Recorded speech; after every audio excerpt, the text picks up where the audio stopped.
एक समय की बात है, एक गांव में एक किसान रहता था।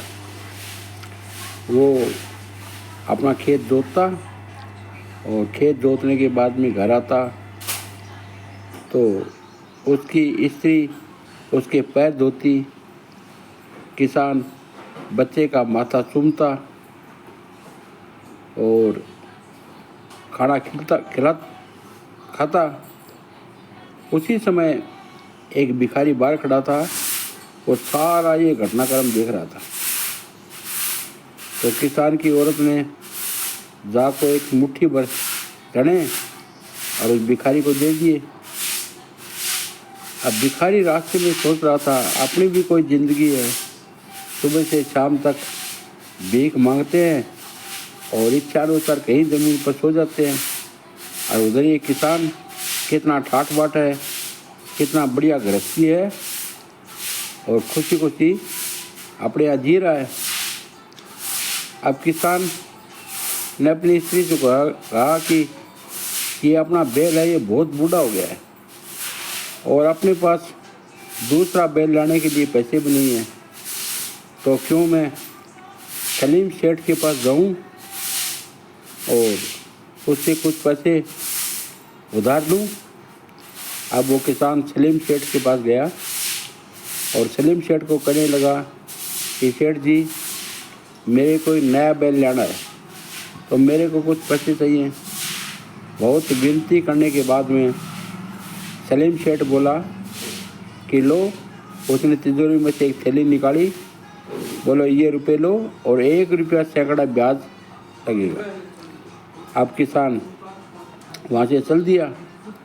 रास्ते में वो सोचता रहा कि देखो, एक तो तू है और एक उधर वो सलीम सेठ है, कितना पैसे वाला है, कैसी उसकी ज़िंदगी है। अब उधर सलीम सेठ के पास वो समीर सेठ का टेलीफोन आया कि भाई मेरे को अभी इसकी बार 2 लाख रुपए का फ़ायदा हुआ। तो अब सलीम सेठ सोचने लगा कि ये अपने तो कोई ज़िंदगी नहीं है, ज़िंदगी तो समीर सेठ की है जो उसको 1 साल में 2 लाख रुपए का फ़ायदा हुआ है।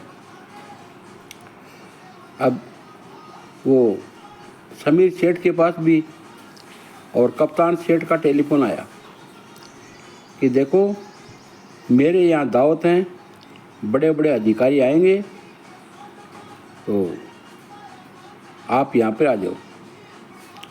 अब वहाँ गया तो उसका वो बढ़िया साज सामान, अच्छी कोठी देख के और वो भी चकित रह गया।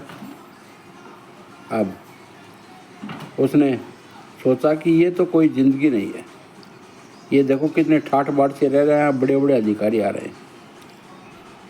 अब उधर कप्तान सेठ के पास बाबूलाल सेठ का टेलीफोन आया कि आ जाओ, मेरे यहाँ मोटी दावत है, बड़े बड़े अधिकारी, कलेक्टर, एसपी वो सब आएंगे तो आ जाओ, तुम्हारे भी यहाँ पर खाना है। अब कप्तान सेठ भी बाबूलाल सेठ की कोठी पर चला गया। वहाँ देखते क्या है, सोने की कुर्सियाँ, चांदी की टेबल, अच्छी बड़ी 2-300 बीघा में कोठी।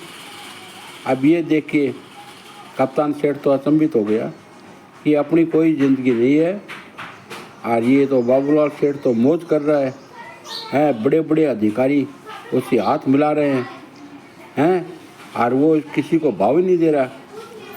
तो ज़िंदगी तो उस बाबूलाल सेठ की है तो बहुत ऐश कर रहा है।